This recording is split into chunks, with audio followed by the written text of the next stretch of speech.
الحمدللہ والصلاة والسلام علی رسول اللہ وعلی آلہ وصحبہ ومن والہ۔ محترم بھائیو، السلام علیکم ورحمۃ اللہ وبرکاتہ۔ چغل خوری کیا ہے؟ چغل خوری کہتے ہیں ایک کی بات سن کر کے کسی دوسرے کے کان میں ڈال دینا تاکہ آپس کے تعلقات خراب ہوں، اور یہ نہایت ہی گھٹیا عادت ہے۔ اللہ کے نبی صلی اللہ علیہ وسلم نے اسی لیے بیان فرمایا، لا يدخل الجنت نمام، چغل خور جنت میں داخل نہیں ہوگا۔ نہایت ہی سخت وعید ہے ایسے انسان کے لیے جو ایک کی بات سن کر کے کسی دوسرے کے کان میں ڈال دیتا ہے، اور ایک مومن کی شان کے خلاف ہے کہ ایسی حرکت کرے کہ کسی کی بات سن کر کے کسی کو بتا دے تاکہ آپس کی جو محبت ہے وہ ختم ہو جائے۔ اور اس کی وجہ سے ہوتا بھی ہے کہ آپس میں تعلق تھا دو آدمیوں کے بیچ میں، آپ نے اس کی بات سن کر کے اس کے کان میں ڈال دیا اور اس کی وجہ سے تعلق خراب ہو گیا۔ اس چغل خوری کی عادت سے بچنے کے لیے سب سے بہتر طریقہ یہ ہے کہ ہم چغل خور کی بات کی تصدیق ہی نہ کریں۔ جو آدمی چغلی کھانے والا ہے، چغل خور کی بات کی تصدیق ہی نہ کریں۔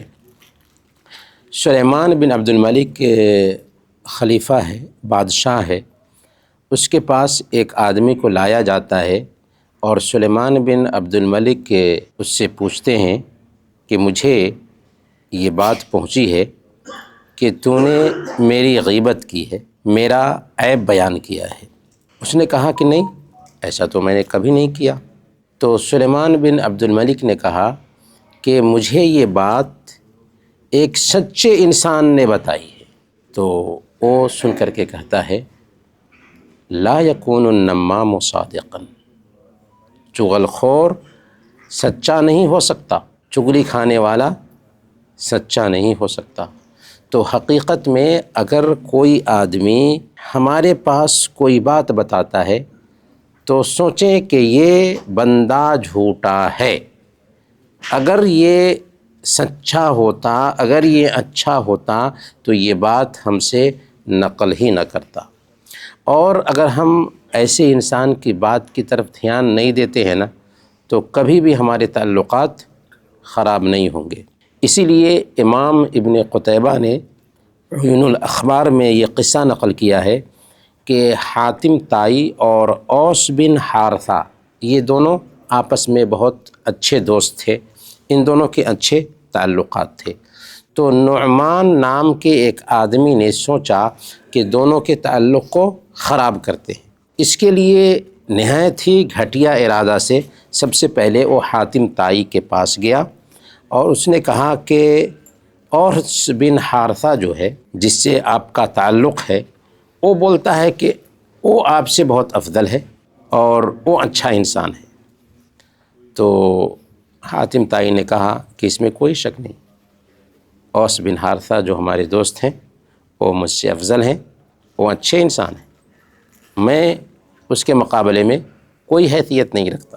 جب اس نے دیکھا کہ حاتم طائی کے پاس میری دال نہیں گلی، تو اوس بن حارثہ کے پاس گیا، اور اوس بن حارثہ سے کہا کہ حاتم طائی کہتے ہیں کہ وہ آپ سے افضل ہیں، آپ سے بہتر ہیں۔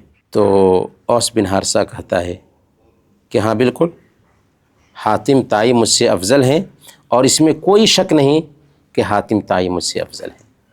تو نعمان نام کا بندہ تب کہتا ہے کہ واقعی آپ لوگ افضل انسان ہو اور عرب کے لیے فخر ہو۔ تو حاتم طائی اور اوس بن حارثہ دونوں کے بیچ محبت تھی، تعلق اچھا تھا۔ ایک شخص تعلق کو خراب کرنے کی کوشش کر رہا ہے، لیکن دونوں نے اس چغل خور کی بات کی طرف دھیان نہیں دیا، جس کی وجہ سے ان کے تعلقات بنے رہے۔ اسی لیے ہماری زندگی میں یہ چیز آ جانی چاہیے کہ کوئی بھی انسان، میرے بارے میں کسی انسان نے آ کر کے کچھ کہا کہ فلاں ایسا کہہ رہا ہے، تو وہ چغل خور ہے، اور چغل خور سچا نہیں ہوتا۔ اللہ تعالی ہم سب کو دین پر عمل کرنے کی توفیق عطا فرمائے۔ آمین، و صلی اللہ علی نبینا محمد وعلی آلہ وصحبہ اجمعین۔